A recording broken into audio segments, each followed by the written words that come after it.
So hello friends, so today I'm going to make a video on the topic of immunoglobulin. So first of all, I'm going to discuss to you about the structure of immunoglobulin. So here that you can see it is a normal structure of immunoglobulin, and you can see here that there are two different types of chains are present. Yes, as you can see in the diagram. So here light chain and heavy chain, and this is a normal basic structure of immunoglobulin, and on the basis of this diagrammatic structure I've written that all immunoglobulins composed of light and heavy polypeptide chains. And you can see here that in this diagram that is light chain is exactly parallel to the heavy chain, and therefore that is a definition of heavy light pair, that is in each immunoglobulin heavy polypeptide chain is parallel to light polypeptide chain. So that is the normal basic structure, and these portions given in your book, and I am going to show that later. Now I am going to discuss you about the portions of immunoglobulin. So friends, that you can see here that this is the immunoglobulin, and here you can see here that in this portion that this antigen has bound to the immunoglobulin, but here that and in the remaining portion that is no antigen binding occurs. So therefore, and on the basis of the binding of antigen to immunoglobulin, so here the portions of immunoglobulin divided into two parts: variable portion and constant portion. So you can see here that portion of immunoglobulin that is which binds to the antigen, you can see here it is the variable portion, and which does not bind, it is the constant portion, and these portions I am going to write now. So friends, you can see here that I have written that variable portion, this portion attaches specifically to a particular type of antigen, and the constant portion, and this determines the biological properties like how the antibody so here adheres to the surface tissue, and here and how the antibody passes through the membranes. All these properties determined by this constant portion. Now all these explanations or these portions I am going to show this in your book now. So friends, see here that simple antibodies are also called immunoglobulins. So here these are all normal basic informations. So that all the immunoglobulins are composed of combinations of light and heavy polypeptide chains. Yes, and here heavy chain is parallel by the light chain, that is forming a heavy light pair. So here that in most of the immunoglobulins two light and two heavy chains present, but in some of the immunoglobulins so here 10 and 10, so here heavy and light chains present, all these things. Now here that is the variable portion and constant portion. The variable portion is different for specific antibody, and it is this portion that attaches specifically to a particular type of antigen, and a constant portion of the antibody determines other properties of the antibody. So here antibody diffusivity in the tissue and the adherence of the antibody to specific structures, all this. Now I'm going to explain about the bonds between the light and heavy chain. So here, and you can see here, as you know that this is the light chain and this is the heavy chain, and you can see that between this between this heavy and light chains that is disulfide bond is present. Yes, and this thing is mentioned in your book. You can see here that is a combination of non-covalent and covalent bonds. Basically disulfide bonds holds the light and heavy chains together. So here that's all about the structure, basically nature of antibodies. So friends, so as you have known that this is the heavy chain of the immunoglobulin, and this is the light chain, and this is the variable portion, and this is the constant portion. Now I want to discuss basically what are the bonds present between the antigen and the immunoglobulin.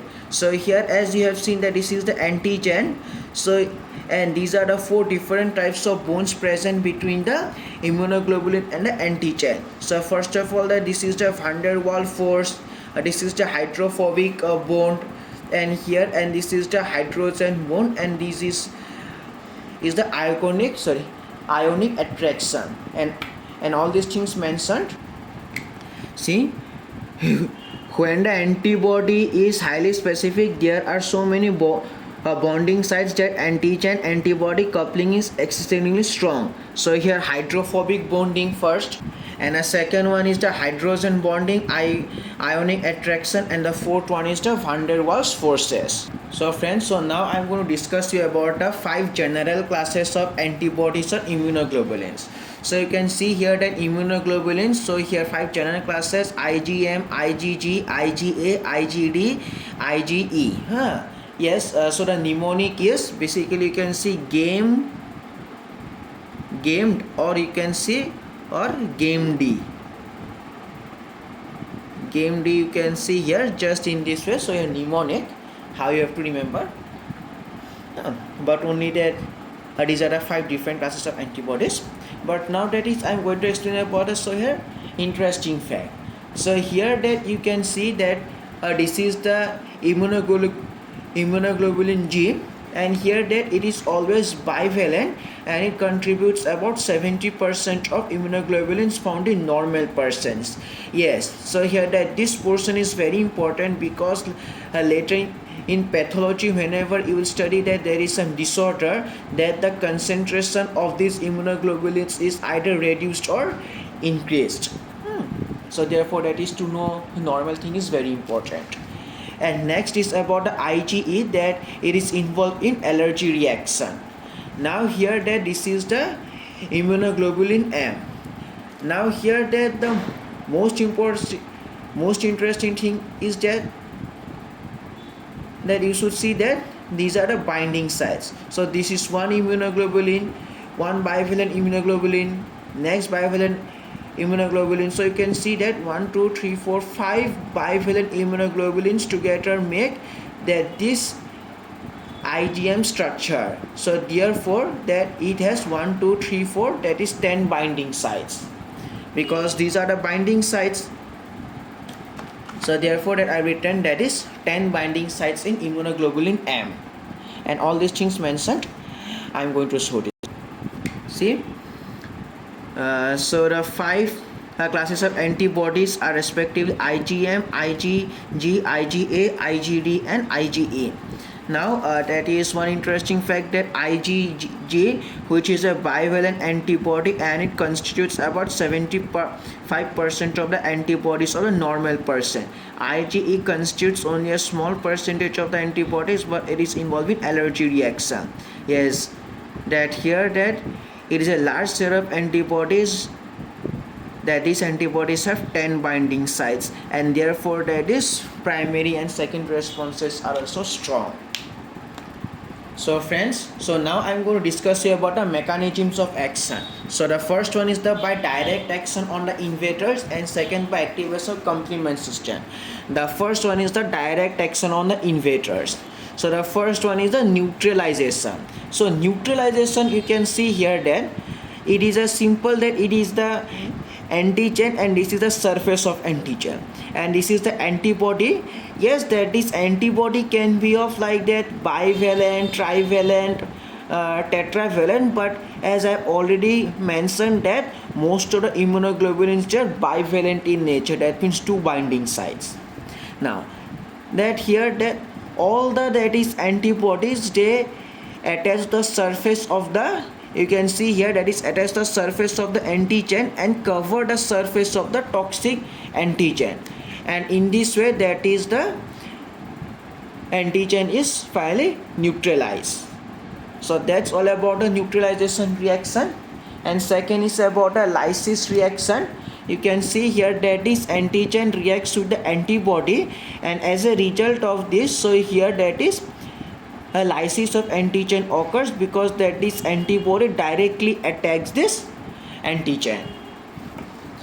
So the next one is about a precipitation reaction. It is a simple that soluble antigen reacts with the antibody and becomes insoluble antigen. Now here it is about the next is the agglutination, and here that, so you can see here that in this agglutination process, that is all the antigens, that is they bind with one another, that is forming that is clump group, with the help of antibodies, that these bivalent antibodies joined all the antigens together to form clump, and this is agglutination. Yes, and all these things mentioned in your book, and I am going to show that now. So friends, you can see here basically the lysis. So here first one is about a lysis in which some potent antibodies that are directly attacking membrane and they cause rupture of the antigen. Simple, that this is about the lysis. So here lysis, so here antigen reacts to the antibody and directly lysis of antigen occurs, that this is the part. And simple, it is about third one is about a neutralization reaction. Neutralization is simple, that antibodies cover a toxic sites of the antigen. So here toxic sites, or so here surface or like that, not has covered, or you can see here basically toxic site, basically where toxic antigens are present. So therefore the basically neutralization occurs. And the precipitation, you can see here that simple, that the soluble antigen becomes so large that it rendered insoluble and precipitates. Simple.